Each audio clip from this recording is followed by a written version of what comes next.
Today we will be looking at the official presidential portrait of Theodore Roosevelt. It is currently hung in the White House, along with all of the other presidential portraits before and after it. Here we can see Theodore Roosevelt as he's seen by many Americans at the time, as a stern and powerful president. He is dressed very simply, but at the same time very elegantly. Notice how much detail is put into the clothes despite it being all black. You can clearly see the different nuances of black and gray put into them, making them not the main focus of the work, but something people can look at and really take notice of. The color is very interesting because it can show that he means business as a president.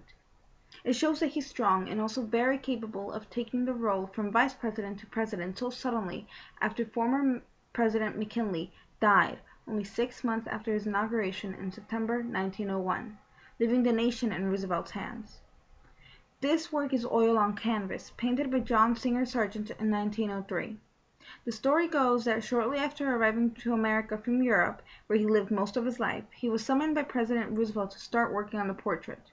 They toured the White House to find a good place for Roosevelt to pose. It is said that when they were at the foot of the staircase, Theodore Roosevelt started getting impatient, at which he said, "The trouble with you, Sargent, is that you don't know what you want." To which the artist responded by simply saying, "No, the trouble, Mr. President, is that you don't know what a pose means."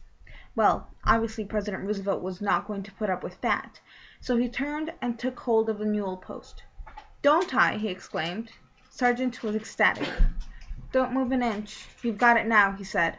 He had found his painting.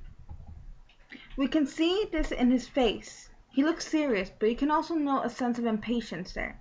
This might be part of the original essence in Roosevelt's face at the time that Sargent decided to keep.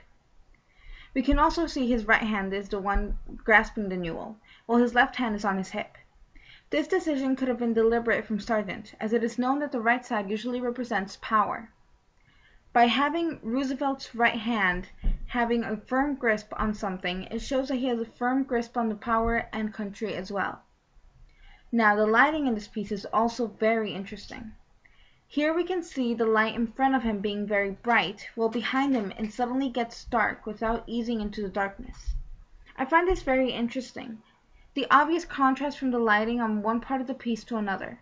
It's there as if giving a message out to anyone who sees it that President Roosevelt is a man not to be defeated and will bring glory to the country. Especially after the tragedy of President McKinley, which was mentioned previously, it is important for the people to know that they were in good hands, even with a president that they did not elect directly. The shadows behind him may represent him leaving the tragedy and the bad times behind him to lead the U.S. to a brighter future. The American citizens seem to think he did his job well, as he was re-elected in 1912, after running against the president at the time, President Taft.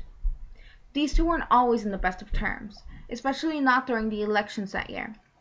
Their campaigns split the Republican Party, as people were prone to taking sides in this rivalry. It all started when U.S. Steel received an antitrust suit from Taft's party, which Roosevelt trusted very much. There was a third candidate in the elections that year, La Follette, but a nervous breakdown just before Roosevelt entered in the campaign trail made many of his followers go to Roosevelt's side. As it was, the elections were mostly in Roosevelt and Taft's control.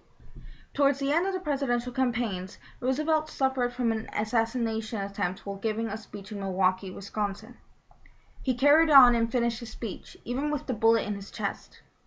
90 minutes later, the doctors would tell him that it would be more dangerous to try and take the bullet out, so he stayed with it inside of him for the rest of his life.